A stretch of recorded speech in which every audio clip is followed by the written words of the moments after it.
પૂજા વિદ્યાલય CTM Ahmedabad video લેક્ચરમાં વિદ્યાર્થી મિત્રો આપનું હાર્દિક સ્વાગત છે। મિત્રો આપણે ચેપ્ટર નંબર 7 ઉદ્વિકાસ જોતા હતા। એમાં આપણે અનુકૂલિત પ્રસરણ સુધી જોયું, એટલે કે અનુકૂલિત પ્રસરણ જોવાનું બાકી હતું। એના આગળની બધી થિયરી જોઈ લીધી। હવે આપણે જોવાનું છે અનુકૂલિત પ્રસરણ એટલે શું, તેના પ્રકારો વર્ણવો। તો સજીવો જીવવા માટે પર્યાવરણ પર આધાર રાખે છે। સજીવો જીવવા માટે પર્યાવરણ પર આધાર રાખે છે। પર્યાવરણના ઘટકો સ્થિર નથી, તેઓ સમય અને સ્થળ પ્રમાણે બદલાતા રહે છે। તેથી સજીવો જ્યાં રહેતા હોય ત્યાંના પર્યાવરણમાં પોતાની જાતને સુસંગત થાય છે। આમ સજીવોની તેના પર્યાવરણ સાથેની સુસંગતતાને અનુકૂલન કહે છે। જ્યારે એક જ જૂથના સજીવો જુદા પર્યાવરણ અથવા નિવાસ સ્થાનોમાં વસવાટ કરે ત્યારે તેઓ વિવિધ પ્રકારના અનુકૂલનો વિકસાવે છે। તેને અનુકૂલિત પ્રસરણ કહે છે। અનુકૂલિત પ્રસરણના મુખ્ય કારણોમાં ખોરાક, સુરક્ષા, સંવહન સ્થળોની જરૂરિયાત, નવા નિવાસસ્થાન, દુશ્મનોની ગેરહાજરી, અલગતા વગેરે છે। અનુકૂલિત પ્રસરણ 3 પ્રકારમાં વર્ગીકૃત થાય છે। સ્થાનિક અનુકૂલિત શાખાઓ, પહેલું આપણે એ જોઈએ તો વિશાળ વિસ્તારવાળી જગ્યામાં વિવિધ દિશામાં થયેલા વિકાસનું નિદર્શન કરે છે। ઉદાહરણ તરીકે આફ્રિકામાં 2 પ્રકારના ગેડા જોવા મળે છે। ચરનાર જે ખુલ્લા મેદાનમાં જીવે છે, કુમળા પાંદડા ચાવનાર જે વૃક્ષ આચ્છાદિત જંગલોમાં જોવા મળે છે। સમકાલીન પ્રસરણની આપણે વાત કરીએ તો વિશ્વના મોટા પ્રાણી ભૌગોલિક વિભાગોમાં અનુકૂલિત પ્રસરણ દર્શાવે છે। દાખલા તરીકે આપણે અહીંયા જોઈએ તો આપણને ઉદાહરણ આપેલું છે।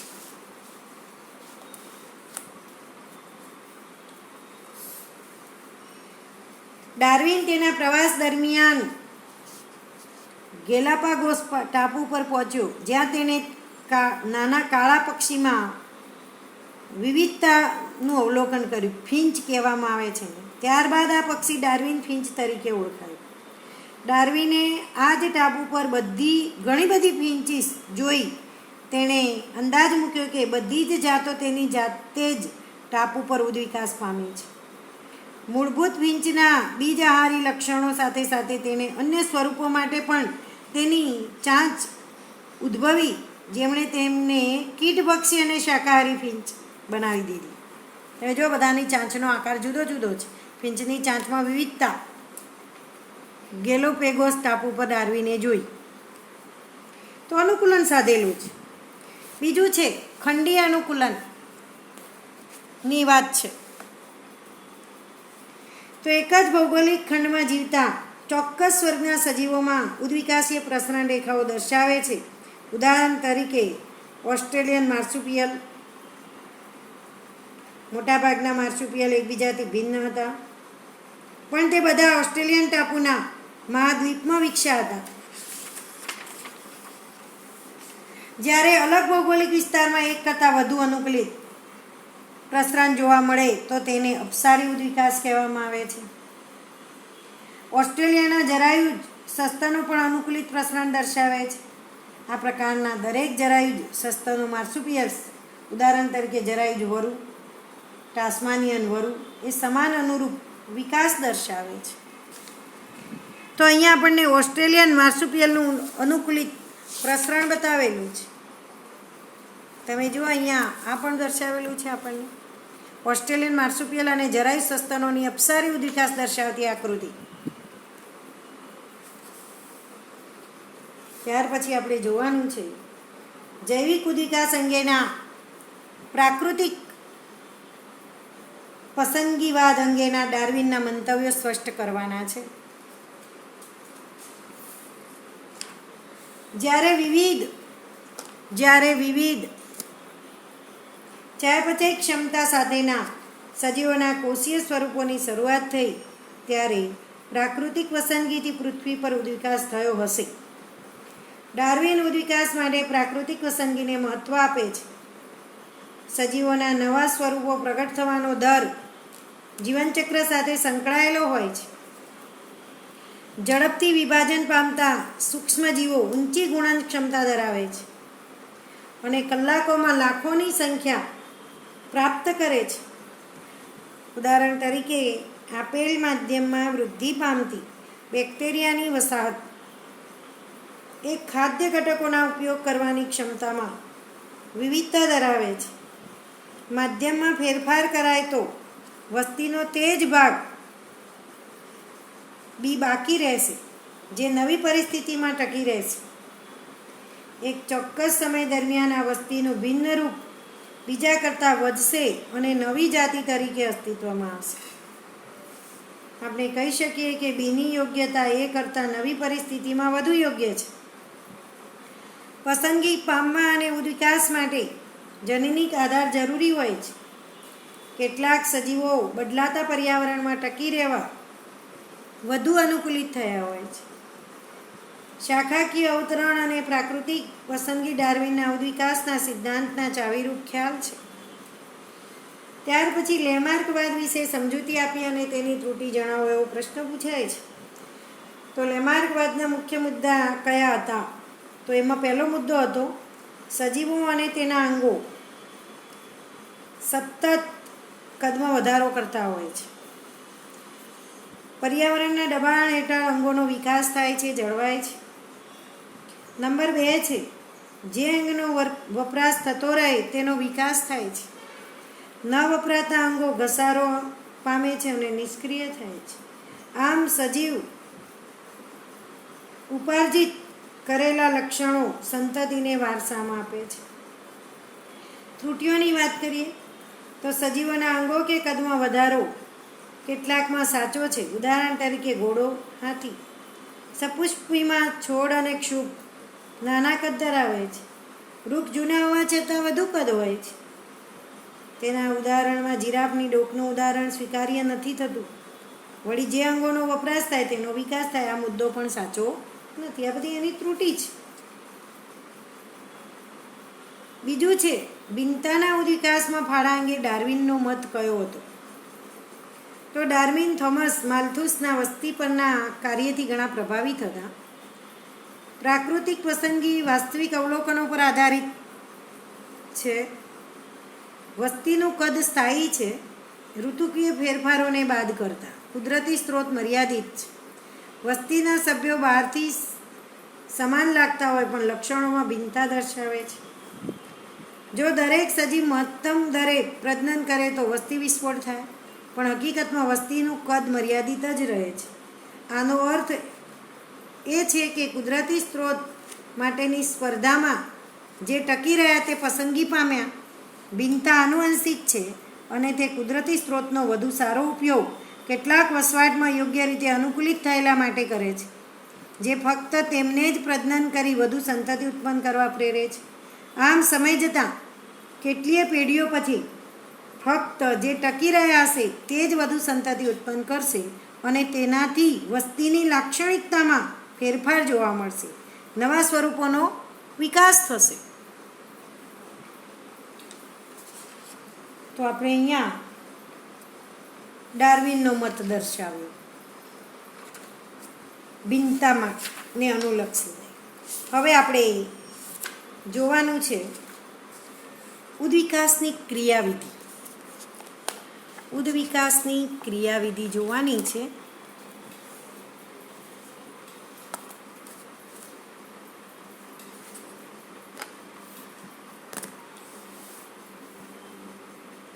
તો ભિન્નતાના ઉદ્ભવ અને જાતિ નિર્માણ વિશેનું મંતવ્ય થોડું આપણે જોઈ લઈએ, પછી હાર્ડી-વેઇનબર્ગ સિદ્ધાંત પર જઈએ. તો ભિન્નતાના ઉદ્ભવ અને જાતિ નિર્માણ માટે મેન્ડલે વારસાગમન થઈ શકે તેવા કારકોની માહિતી આપી.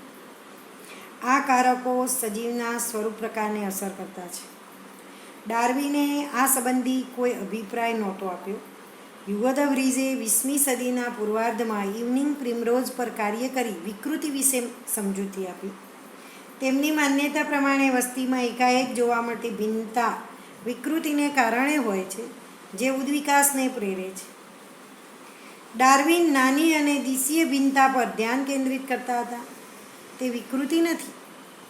વિકૃતિ દિશાહીન અને અવ્યવસ્થિત છે, જ્યારે ડાર્વિનની ભિન્નતા નાની અને દિશીય છે.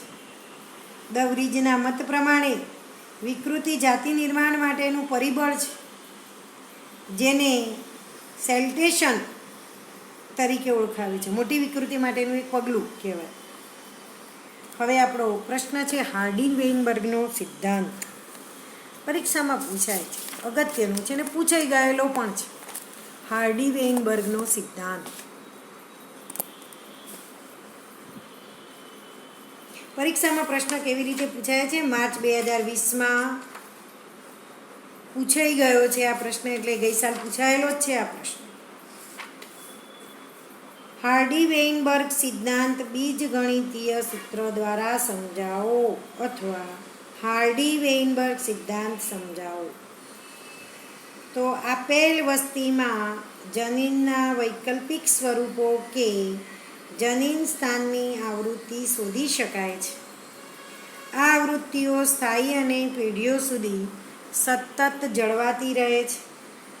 હાર્ડી-વેઇનબર્ગ સિદ્ધાંત દર્શાવે છે કે વસ્તીમાં વૈકલ્પિક કારકોની આવૃત્તિ સ્થિર રહે છે, પેઢી દર પેઢી જળવાઈ રહે છે. જનીન સેતુ એટલે કે વસ્તીઓના કુલ જનીનો અને તેના વૈકલ્પિક કારકો અચળ રહે છે, તેને જનીન સમતુલન કહે છે. બધા જ વૈકલ્પિક કારકોની આવૃત્તિના સરવાળાને એક વ્યક્તિગત આવૃત્તિઓને પી અને ક્યુ નામ અપાય છે. દ્વિકીયમાં પી અને ક્યુને વૈકલ્પિક કારક કેપિટલ એ અને સ્મોલ એની આવૃત્તિ ધરાવે છે. વસ્તીમાં કેપિટલ એ વ્યક્તિગત સજીવોની આવૃત્તિ p² છે. આ જ રીતે એ ક્યુ અને q² અને A સ્મોલ એ અને 2pq તરીકે દર્શાવાય છે. આથી p² + 2pq + q² = 1. જ્યારે માપવામાં આવતી આવૃત્તિ અપેક્ષિત કિંમતથી અલગ હોય તો તે ઉદ્વિકાસીય ફેરફારની વ્યાપકતા દર્શાવે છે. આનું અર્થઘટન આ રીતે કરાય છે કે હાર્ડી-વેઇનબર્ગ સમતુલામાં ખલેલ એટલે એક વસ્તીમાં વૈકલ્પિક કારકોની આવૃત્તિમાં ફેરફારના પરિણામ સ્વરૂપ ઉદ્વિકાસ થાય છે. તો આ હાર્ડી-વેઇનબર્ગ સમતુલાને અસર કરતા પરિબળો કયા છે, અથવા સ્થાપક અસર સમજાવો એવું પૂછાય. તો હાર્ડી-વેઇનબર્ગ સમતુલાને અસર કરતા 5 પરિબળો છે. જનીન પ્રવાહ, જનીન સ્થળાંતર, જનીનિક વિચલન, વિકૃતિ, જનીનિક પુનઃસંયોજન અને પ્રાકૃતિક પસંદગી છે. જ્યારે વસ્તીના કોઈપણ ભાગનું અન્ય ભાગની વસ્તીમાં સ્થળાંતર થાય છે, ત્યારે મૂળભૂત અને નવી વસ્તીની જનીન આવૃત્તિમાં ફેરફાર પામે છે. નવા જનીનો અથવા વૈકલ્પિક કારકો નવી વસ્તીમાંથી ઉમેરાય છે અને જૂની વસ્તીમાંથી દૂર થાય છે. જો જનીન સ્થળાંતર વારંવાર થતું હોય તો તે જનીન પ્રવાહ છે. આ સમાન ફેરફારો જો તક દ્વારા થતા હોય તો તેને જનીનિક વિચલન કહે છે. કેટલીકવાર નવી વસ્તીના વૈકલ્પિક કારકોની આવૃત્તિમાં મોટા ફેરફારો હોય તો તે ભિન્ન જાતિ તરીકે વર્તે છે. મૂળભૂત વિચલિત વસ્તી સ્થાપક બને છે. આને સ્થાપક અસર કહે છે. ત્યાર પછી જાતિ નિર્માણની ઘટનામાં અસર કરતા પરિબળો જણાવો. તો આપણે જોઈએ અહીંયા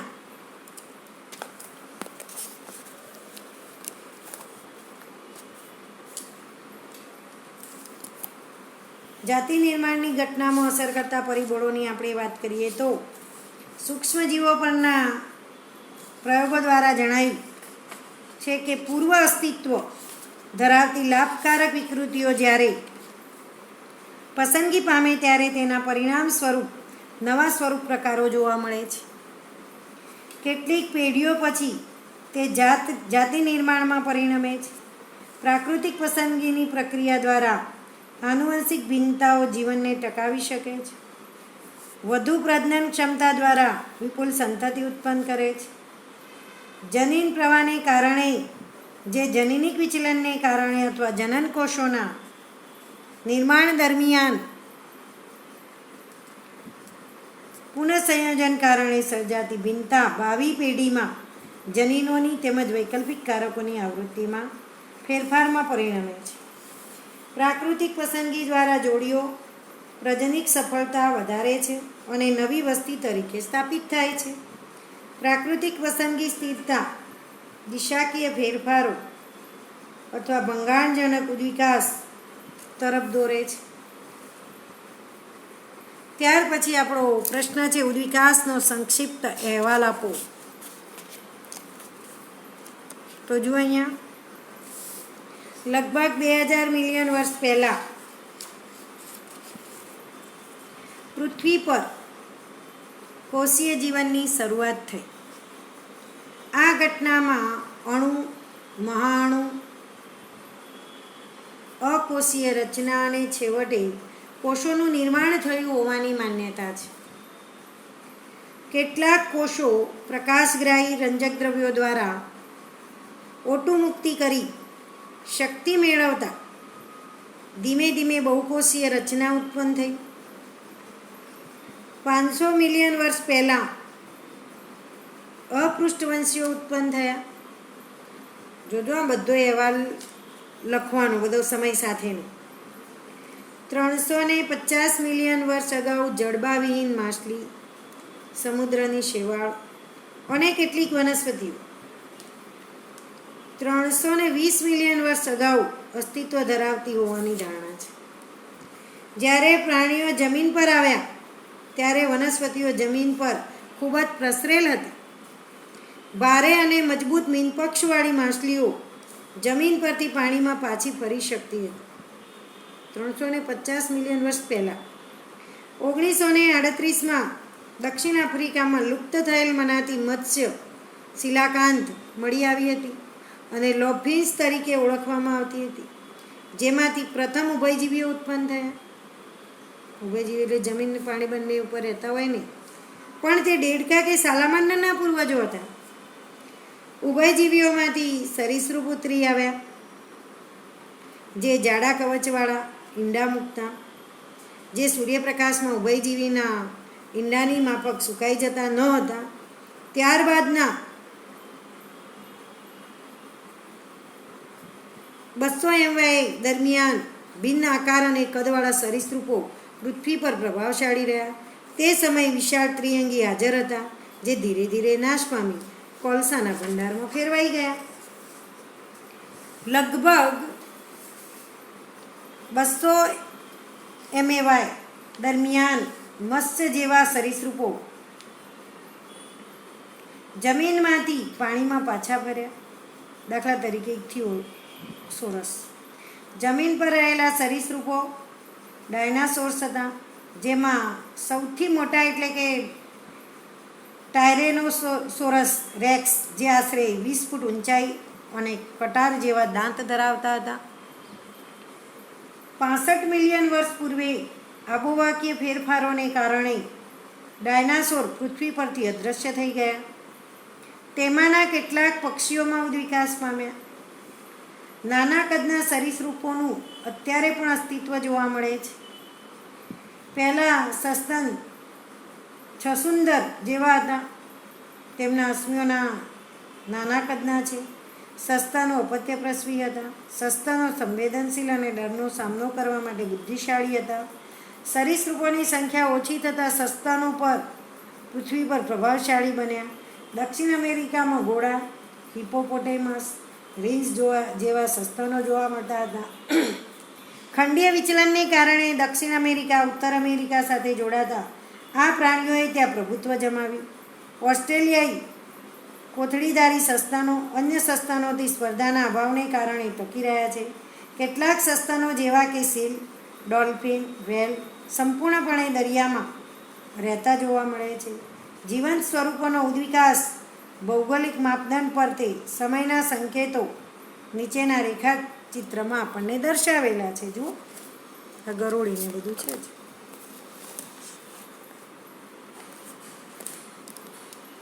હવે તમારે જુઓ, તમારે છે ને નીટ માટે અને આમાં પણ આમાંથી પ્રશ્ન પૂછાય. તમે જુઓ, આ જે છે સેલ્યુરિયન, ડેવોનિયન, કાર્બોનિફેરસ, એ કયો છે યુગ? પોલિયોઝોઇક પ્રશ્ન પૂછાય. પછી આ રીતે મિસોઝોઇકમાં તો આટલો ભાગ આવે, પછી સિનોઝોઇકમાં આવે. કોનો સમાવેશ કયામાં થાય છે તે ખ્યાલ આવી ગયો. આ પૂછાશે પરીક્ષામાં, ચાર્ટમાંથી જ પૂછાશે. એવી રીતે અહીંયા જુઓ, સમય આપ્યો છે: કાર્બોનિફેરસ, પર્મિયન, ટ્રાયસિક, જુરાસિક, ક્રિટેશિયસ, ટર્સરી તૃતીયક, ક્વાટર્નરી ચતુર્થક. એમાં કોનો કોનો સમાવેશ થાય છે એ ચાર્ટમાં આપેલું છે. એટલે આ આપણે નીટ માટે તૈયાર કરવાનું છે. નીટમાં આમાંથી એક પ્રશ્ન હોય જ છે, અને આપણી 50 માર્ક્સની MCQની અંદર પાર્ટ એની અંદર પણ આમાંથી પૂછાય છે. એટલે આપણે આ તૈયાર કરી દેવાનું છે. તો આ જે આપણે જોયો એ શું જોયો? ઉદ્વિકાસનો સંક્ષિપ્ત અહેવાલ. હવે સંક્ષિપ્ત અહેવાલ જોયા પછી આપણો છેલ્લો પ્રશ્ન છે માનવ ઉત્પત્તિ અને ઉદ્વિકાસ. માનવ ઉત્પત્તિ અને ઉદ્વિકાસ આપણો છેલ્લો પ્રશ્ન છે. તો માનવ ઉદ્વિકાસનો સંપૂર્ણ અહેવાલ ઉદાહરણ સાથે વર્ણવો. તો આપણે જોઈશું, લગભગ 15 મિલિયન વર્ષ પૂર્વે ડ્રાયોપિથેક્સ અને રામાપિથેક્સ નામના પ્રાઇમેટ્સનું અસ્તિત્વ જોવા મળ્યું હતું. તેઓ આખા શરીરે વાળવાળા અને તેમની ચાલ ગોરિલા કે ચિમ્પાન્જી જેવી હતી. રામાપિથેક્સ માનવ જેવા હતા, જ્યારે ડ્રાયોપિથેક્સ એપ જેવા લાગતા હતા. ઇથિયોપિયા અને તાંજાનિયામાંથી મળતા અશ્મિઓથી જાણવા મળે છે કે 3-4 મિલિયન વર્ષ પહેલાં માનવ જેવા પ્રાઇમેટ્સ પૂર્વે આફ્રિકામાં રહેતા હશે. તેઓ લગભગ 4 ફૂટ જેટલી ઊંચાઈ ધરાવતા અને ટટ્ટાર ચાલતા હોવાનું મનાય છે. લગભગ 2 મિલિયન વર્ષ પૂર્વે ઓસ્ટ્રેલોપિથેશિયન સંભવતઃ પૂર્વી આફ્રિકાના ઘાસના મેદાનમાં રહેતા હતા. શરૂઆતમાં તે પથ્થરોના ઓજારથી શિકાર કરતા, પણ મૂળભૂત રીતે ફળનો આહાર કરતા હતા. કેટલાક અશ્મિઓ અલગ હતા. તેને પ્રથમ માનવ હોમો હેબિલિસ કહેવાય છે. તેમના મગજની ક્ષમતા 650 થી 800 સીસીના વચ્ચેની હતી. તેઓ સંભવતઃ માંસાહારી નહોતા. 1891માં જાવામાંથી 1.5 મિલિયન વર્ષ પૂર્વેના હોમો ઇરેક્ટસના અશ્મિઓ મળી આવ્યા. તેના મગજની ક્ષમતા 900 સીસી હતી. સંભવતઃ માંસાહારી હતા.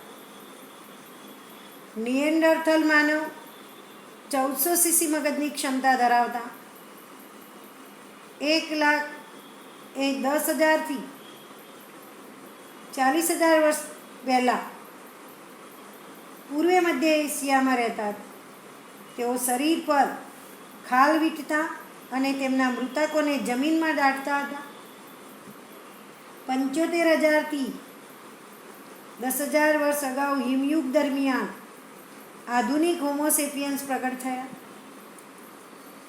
પ્રાગૈતિહાસિક ગુફાકલાનો વિકાસ લગભગ 18,000 વર્ષ અગાઉ કર્યો. આશરે 10,000 વર્ષ પૂર્વે કૃષિ વિદ્યાનો પ્રારંભ અને માનવ વસાહતોની શરૂઆત થઈ. તો આવા આપણને અહીંયા પુખ્ત આધુનિક માનવ, બાળ ચિમ્પાન્જી, પુખ્ત ચિમ્પાન્જીની ખોપરીની તુલના, પુખ્ત ચિમ્પાન્જી કરતાં બાળ ચિમ્પાન્જીની ખોપરી પુખ્ત માનવીની ખોપરીને વધુ મળતી આવે છે. તો અહીંયા આટલો માનવ વિકાસનો અહેવાલ આપેલો છે આપણને. તો મિત્રો અહીંયા આપણને એને અનુલક્ષીને આ ચેપ્ટરમાંથી કેટલાક તફાવત પણ પૂછાય છે. દાખલા તરીકે રચના સદસ્ય અને કાર્ય સદસ્ય. તો રચના સદસ્યની આપણે વાત કરીએ તો સમાન ઉત્પત્તિ કે રચના દર્શાવે છે, પણ કાર્યની દ્રષ્ટિએ વિવિધતા જોવા મળે છે. કાર્ય સદસ્યની આપણે વાત કરીએ તો ઉત્પત્તિ કે અંતસ્થ રચનામાં ભિન્નતા હોય છે, પણ કાર્યની રીતે સમાનતા દર્શાવે છે. રચના સદસ્ય અંગમાં આપણે જોઈએ તો સમમૂલક કે રચના સદસ્ય અંગો છે. કાર્ય સદસ્યમાં જોઈએ તો તેને કાર્ય સદસ્ય અંગ કહેવાય. રચના સદસ્યમાં અપસારી પ્રકારના ઉદ્વિકાસનું ઉદાહરણ છે, જ્યારે કાર્ય સદસ્ય કેન્દ્રાભિસારી પ્રકારના ઉદ્વિકાસનું ઉદાહરણ છે.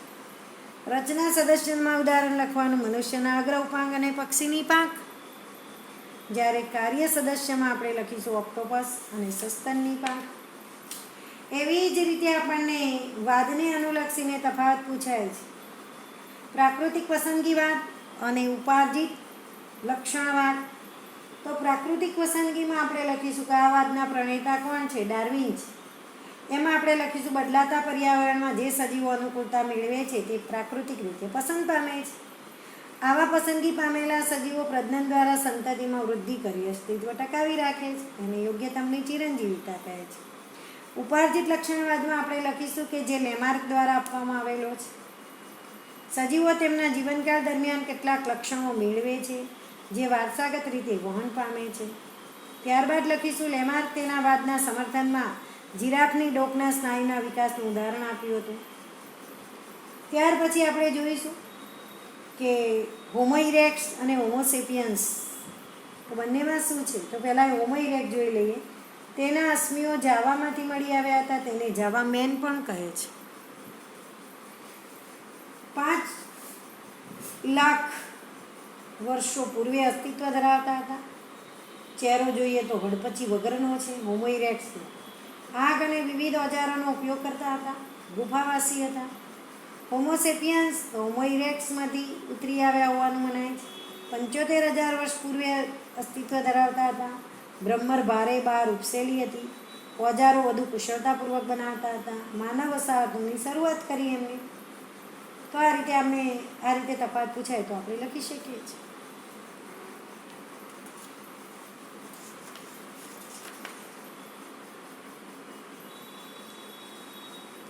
બીજું છે અહીંયા કારણો પૂછાય છે.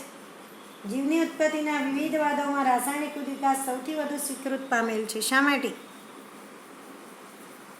તો જીવની ઉત્પત્તિના સંદર્ભમાં વિવિધવાદ જેવા કે વિશિષ્ટ સર્જનવાદ, ઉલ્કાપાષણવાદ, અજીવ જનનવાદ જેવા વિવિધવાદ પ્રચલિત હતા, પણ આ વાદના સમર્થનમાં કોઈ નક્કર પુરાવો પ્રાપ્ત ન હતા. રાસાયણિક ઉદ્વિકાસના સમર્થનમાં યુરી અને મિલરે પ્રયોગશાળામાં કરેલ પ્રયોગ રાસાયણિક ઉદ્વિકાસના વાદને સમર્થન આપે છે, માટે સ્વીકૃત થયું છે.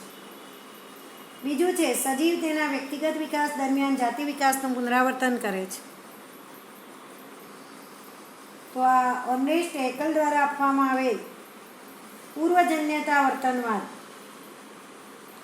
પૃષ્ઠવંશીય પ્રાણીઓના ગર્ભ વિકાસના વિવિધ તબક્કાઓના અભ્યાસ દરમિયાન જોવા મળે છે. પ્રત્યેક પૃષ્ઠવંશી કોઈ એક તબક્કામાં કંઠનાલીય ઝાલરફાટ દર્શાવે છે, જે દર્શાવે છે કે તેઓ મત્સ્ય જેવા પૂર્વજમાંથી ઉતરી આવે છે.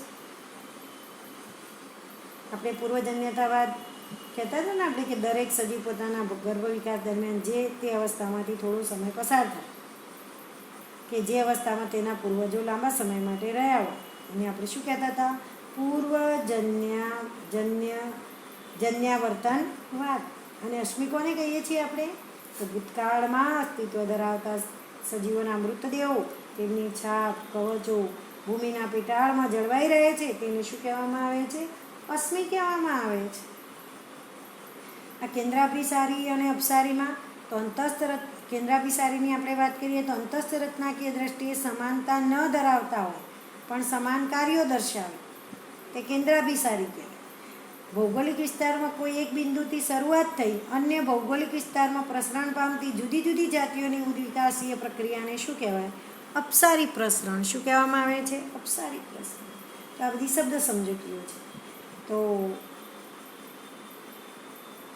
એક બીજી વાત કરવાની છે. ઉપાર્જિત લક્ષણ એટલે સજીવ પોતાના જીવનકાળ દરમિયાન કેટલાક લક્ષણો કેળવે છે કે જે વારસામાં ઉતરી આવે તો તેને ઉપાર્જિત લક્ષણોના વારસાગમન તરીકે ઓળખવામાં આવે છે. ઓકે, તો મિત્રો અહીંયા આપણું ચેપ્ટર પૂરું થાય છે.